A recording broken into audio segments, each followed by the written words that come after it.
네, 한일 군사정보보호협정 지소미아 종료 조건부 연장 결정을 둘러싸고 여러 가지 논란이 나오고 있는데요. 이 논란을 남다른 시선으로 지켜보고 계실 분들이 아마도 일제 강점기와 강제동원 피해자들일 겁니다.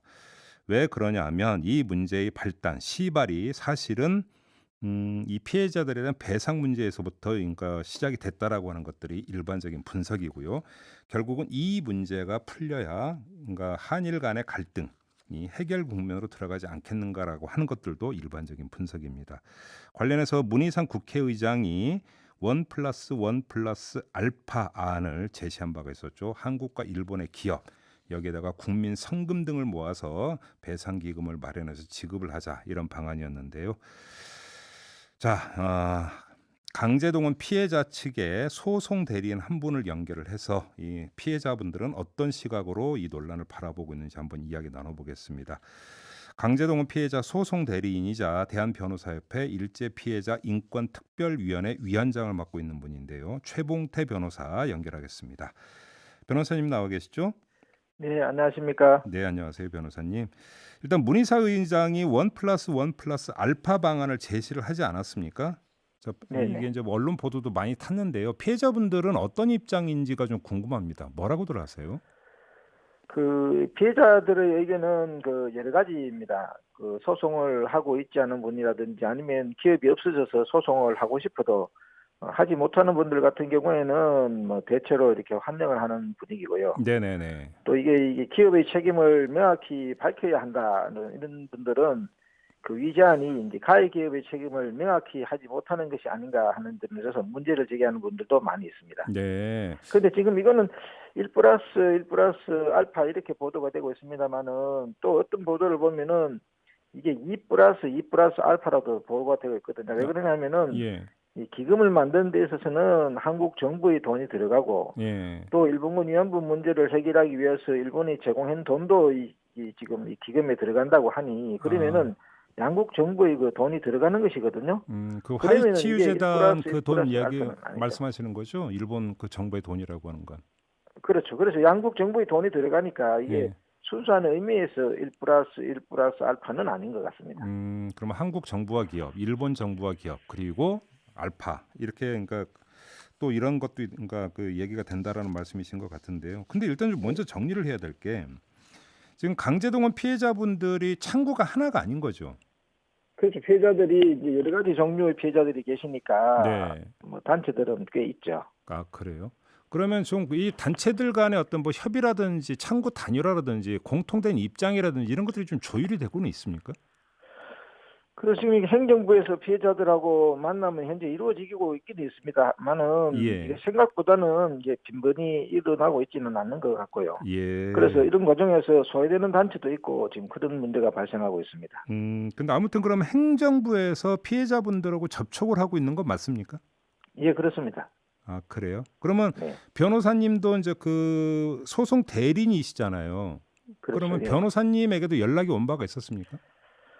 예, 저도 한 번은 참석을 했거든요. 네. 근데 이 한 번을 참석을 했는데 지금 정부 측에서 이렇게 만나는 걸 갖다가 좀 이렇게 공개를 좀 안 해줬으면 좋겠다 뭐 이런 요구도 하시고 하니 아하. 오히려 아하. 만나는 것이 좀 불편해서 예. 가급적이면 안 만나려고 하고 있습니다. 아, 그래요? 네네. 예. 그런데 지금 그 어제 그제 나오고 있는 보도를 종합을 하면 그 12월 말에 그 한일 정상회담이 예정돼 있지 않습니까? 중국에서. 네네. 이때 결국은 좀 타결로 가야 되는 것이 아니냐. 그래서 이때를 시한으로 정해놓고 그 물밑 작업이 진행되고 있다 이런 보도가 나오고 있었는데 그러면 그 정부와 피해자분들 사이에 어떻게 좀 의견 접근을 보이는 이런 기미는 좀 보이고 있는 건가요? 피해자들은 이제 법과 사법부 판단에 의거해서 이게 지금 정의를 회복해 달라는 것이거든요. 이걸로 통일되어 있기 때문에 네네네. 지금 우리 정부가 피해자들을 많이 만나는 것은 물론 중요합니다만은 핵심은 피해자들이 원하는 것이 뭔가는 명확한 것이거든요. 음, 법과 사법부 판단을 존중한 해결을 해달라는 겁니다. 예. 그래서 이 기본 원칙을 지키면은 피해자들을 다소 많이 만나지 않는다 하더라도 피해자들은 다 추인을 해주리라 생각합니다. 자, 그러면 조금만 풀어주세요. 사법부 판단을 존중하는 차원의 해결 방안이라고 하는 건 어떤 걸 뜻하는 걸까요? 당연히 이제 우리나라에서는 대부분 판결이 있으니까 이 판결이 이제 존중돼야 되는 것이고요. 예. 그런데 문제는 이제 일본 사법부 판단이거든요. 예. 그런데 일본 사법부 판단이 예를 들면은 이게 한일 청구권 협정에서 개인 청구권이 소멸되었으니까 굳이 해주지 말아라 이런 판단이라면은 이 양국 사법부 판단이 다르기 때문에 참 해결하기 어렵습니다만은 예. 일본에서의 사법부 판단은 뭐냐면은 개인 청구권이 살아있다는 것이거든요. 음흠. 그리고 그 피해에 대해서는 자발적으로 구제를 하라는 것이거든요. 네. 그러니까 일본 정부라든지 기업은 우리나라 대부분 판결을 따르라 이렇게 이야기하기 이전에 음흠. 자기 나라 사법부 판단이 청구권이 살아있으니까 네. 자발적으로 구제하라는 거니까 이 구제를 하면 되지 않겠습니까? 예. 그런 거고. 문희상 의장 같은 경우도 연말 안에 강제동원 해법안이 입법 처리돼야 한다 이렇게 말을 했던데요. 이게 조금 전에 이야기했던 한일 정상회담 일정과 겹치거든요. 문희상 의정 쪽에서도 무슨 이야기가 좀 있었습니까? 그래서 의장님께서는 지금 제가 와세다 대학에서 문희상 의장님이 이제 강연을 하실 때 제가 현장에 있었거든요. 아, 예. 그때 이제 의장님께서 제안하신 거는 음. 이 역사를 직시를 하고 미래지향적으로 이 문제를 해결해야 한다 그런 기본 원칙을 말씀을 하셨고 그거는 뭐 우리가 다 동감을 하지 않습니까? 예. 그리고 또 하나는 이게 포괄적으로 해결을 해야 한다. 음흠. 지금 이 진용공의 재판뿐만 아니라 우리가 일본군 위안부 문제도 있고 비시급 전범 피해자 문제도 있고 원폭 피해자 문제도 있고 여러 가지 살린 피해자들이라든지 오키시마 피해자라든지 한일 간의 이 인권 구제가 필요한 여러 가지 사건들이 많이 있거든요. 네. 그래서 이런 것을 포괄적으로 해결을 하자 이렇게 제안하시기 때문에 저는 이것도 굉장히 긍정적으로 평가를 하고 있습니다. 아, 긍정적으로 평가를 하신다. 그 지금 문희상 의장이 오늘 강제동원 피해자 단체와 만나서 의견 수렴을 한다 이런 보도가 있었는데 맞습니까, 변호사님? 예, 지금 뭐 오늘 2시에 네. 그렇게 만난다고 하십니다. 아, 그래요. 이제 문희상 많이, 의장 네. 예, 말씀해 주세요. 예. 그러니까 이제 피해자들을 많이 만나려고 하는 노력 자체는 뭐 결과는 어떻게 되든지 간에 그 과정이 피해자들한테는 큰 상처의 치유가 되는 것이거든요. 예, 왜 그러냐면은 피해자들을 그 진정한 법적 주체로 인정을 하고 존중한다는 것이거든요. 그 자체가 어떤 의미에서는 피해자들이 원하는 가장 절실한 요구일 수도 있거든요. 그래서 많이 만나주시고 하는 것은 네. 뭐 굉장히 필요하다 이렇게 생각이 듭니다. 아, 그래요. 근데 문희상 의장 같은 경우는 이렇게 이제 의견 수렴을 한 다음에 입법으로까지 가야 된다. 이제 이런 계획인 것 같고요.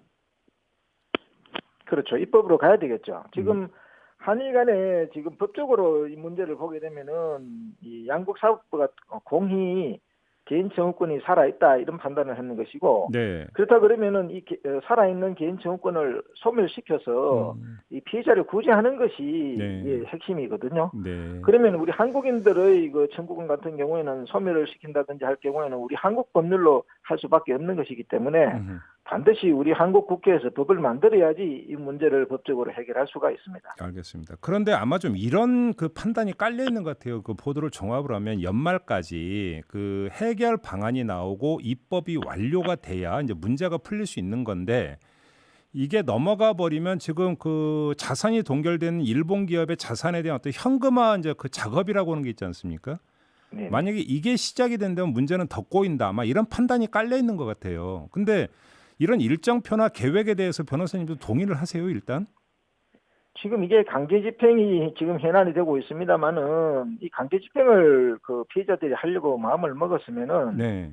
이게 2013년도 7월부터 이 가집행이 붙어 있었기 때문에 그때부터 강제 집행이 가능했거든요. 아. 그런데도 불구하고 이렇게 6년 동안 피해자들이 강제 집행을 하지 않은 이유는 이게 강제 집행을 통해서 금전적으로만 만족을 받는다면은 이게 절반의 승리밖에는 되지 않거든요. 아하, 피해자들이 예. 원하는 것은 사실 인정과 그에 기초한 진정한 사과가 무엇보다도 중요한 것이니까 그러려 그러면은 예. 이 강제 집행을 통해서 해결하는 것보다는 예. 그런 절반의 승리보다는 예. 이 화해를 통해서 진심 어린 사과를 받아내야 되겠다 이런 마음에서 6년 동안 기다린 것이니까 네. 이 6년 동안 기다린 피해자들의 입장을 고려해서 이게 양국 사법부 판단을 존중해서 상식적으로 이게 해결이 되어야 되겠죠. 알겠습니다. 지금 변호사님께서 일관되게 사과가 필요하다는 말씀을 하셨는데 그럼 이 사과의 주체는 그 일본 정부를 대표하는 아베입니까? 아니면 해당 일본 기업인 겁니까? 가해자죠. 가해자니까 이 군인 군속과 같은 경우에는 일본 정부가 고용을 했으니까 일본 정부가 해야 되는 것이고요. 예. 또 이 기업 같은 경우는 노동자들은 이 기업이 책임을 져야 되는 것이거든요. 네. 그래서 일본 기업들도 책임자로서 당연히 사실을 인정하고 진정으로 사과를 해야 되겠죠. 그게 뭐 그리 어렵습니까? 아, 그래요. 알겠습니다. 하나만 더 확인할게요, 변호사님. 그 네네. 노영민 청와대 비서실장이 지난 8월에 어떤 이야기를 한 바가 있냐면 강제동원 피해자들과 발표를 해도 될 수준의 합의가 있었다라고 하는 발언을 한 적이 있었거든요. 네네. 이 관련 발언은 어떤 내용으로 그 저희가 해석을 해야 되는 겁니까?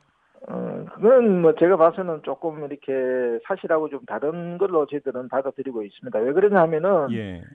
이게 지금 앞으로 피해자들하고 많이 만나가지고 충분히 이제 그 노력을 하겠다 하는 그런 미래지향적인 그런 의지를 음흠. 마치 과거에 만나서 합의를 했다 이렇게 말씀하신 거기 때문에 만약에 합의를 했다 그러면은 당장 이 뭔가 해결책이 만들어져서 지금 그렇게 가셔야 돼야 하죠. 되겠죠. 그런데도 네. 지금도 네. 이게 지금 의장님을 뭐 개별적으로 이렇게 피해자들이 만난다든지 하는 것 자체는 음흠. 합의된 게 없으니까 합의를 이루어내는 과정이지 않습니까? 네네. 그러니까 그 비서실장님께서는 조금 미리 말씀을 하셨다 그렇게 생각을 하고 알겠습니다. 있습니다. 아무튼 변호사님의 말씀을 좀 정리를 하면 지금 행정부 그리고 문희상 국회의장까지 나서서 다각도로 피해자들과 이야기를 나누고 있다. 다만 공개가 되고 있지 않을 뿐이다. 이렇게 정리하면 되는 걸까요, 변호사님? 네, 그렇습니다. 지금 우리 정부가 이게 지금 우리 대법원 판결의 정당성에 대해서 확신을 가지고 네. 일본하고 이게 공개적이고 투명한 협상을 해야 됩니다. 지금같이 이렇게 비공개적으로 하다 보면은 일본 정부의 그 이중 플레이에 자꾸 넘어가게 되거든요. 네네. 지금 최근에도 보면은 지금